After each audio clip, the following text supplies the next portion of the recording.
Now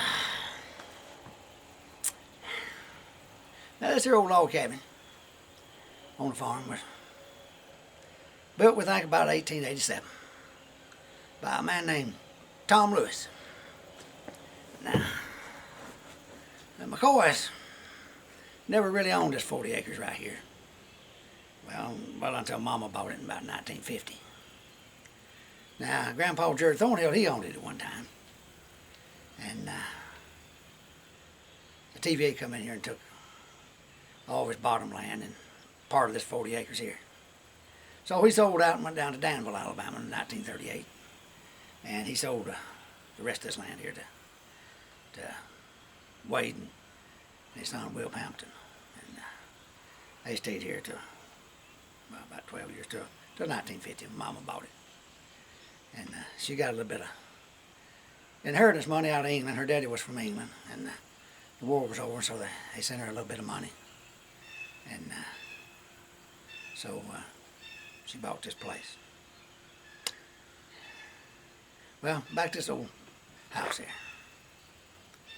Now, the Nichols family was the people who bought this when the government sold it after the Indian removal. That was about 1846.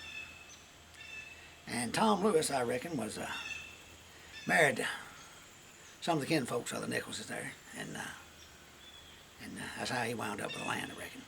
But she died in childbirth, it says, in 1874, and they never had no more kids. And he married a woman and had a bunch of kids, I reckon, and they was a pretty rough bunch by all accounts.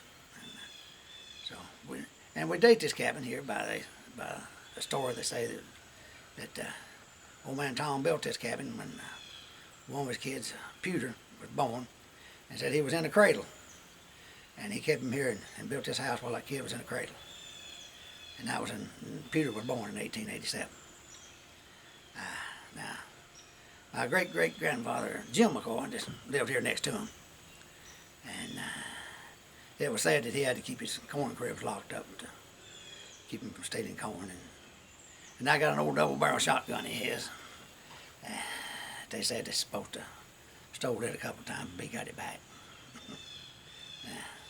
And one of the Lewis boys, I think is Mason, him and another fellow out of Tennessee up here, they robbed a store right up the road here, the Yucca store, Stern's store at Yucca, and they killed Mr. William Stearns in the process. And of course, they got caught, and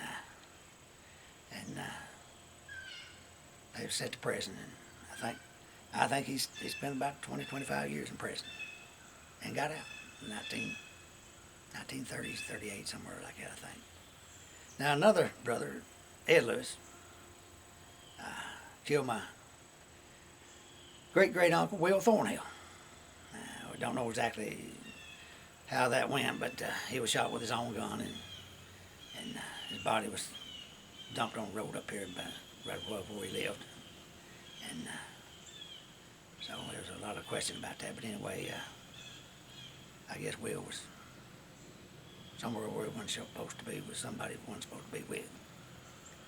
Anyway, Ed Lewis went to prison for it, and was killed in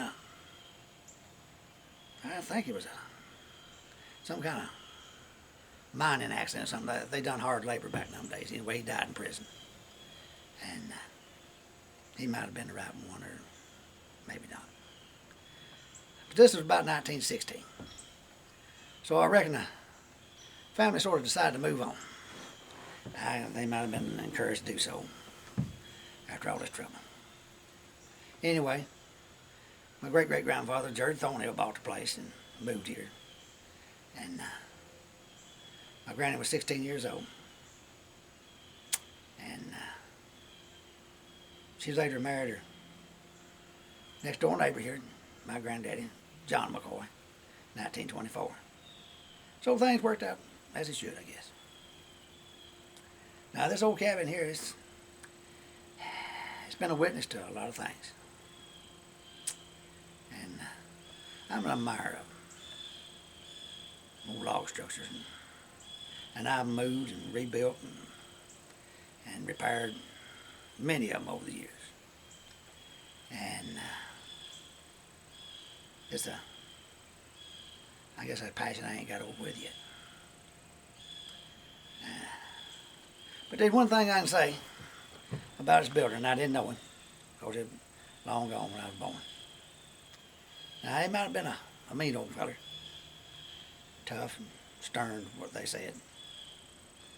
But he was probably as gifted a craftsman as I've ever run across, judging by his finished product here.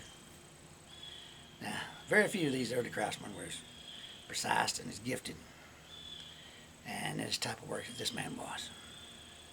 Now, these old logs here, they're perfectly hewn and perfectly notched and stacked with a half dovetail notch, as you see on the corners here.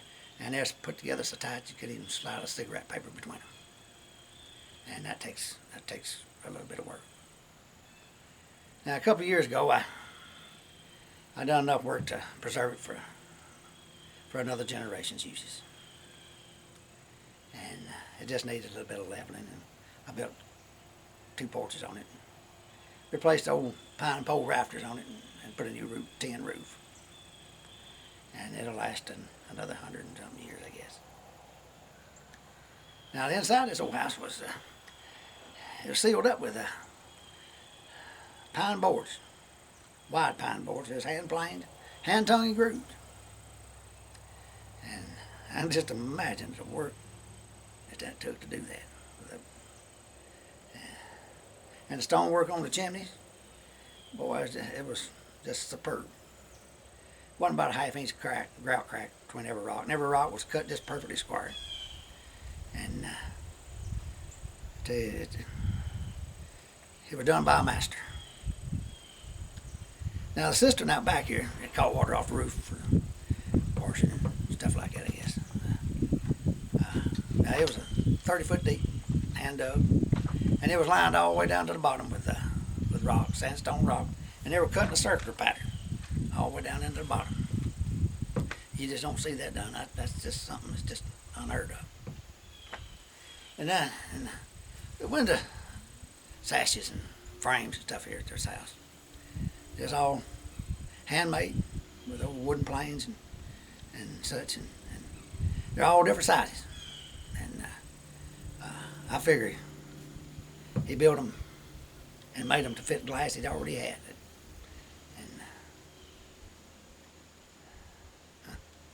Well, I can't witness to his moral character, but I can safely say that I've never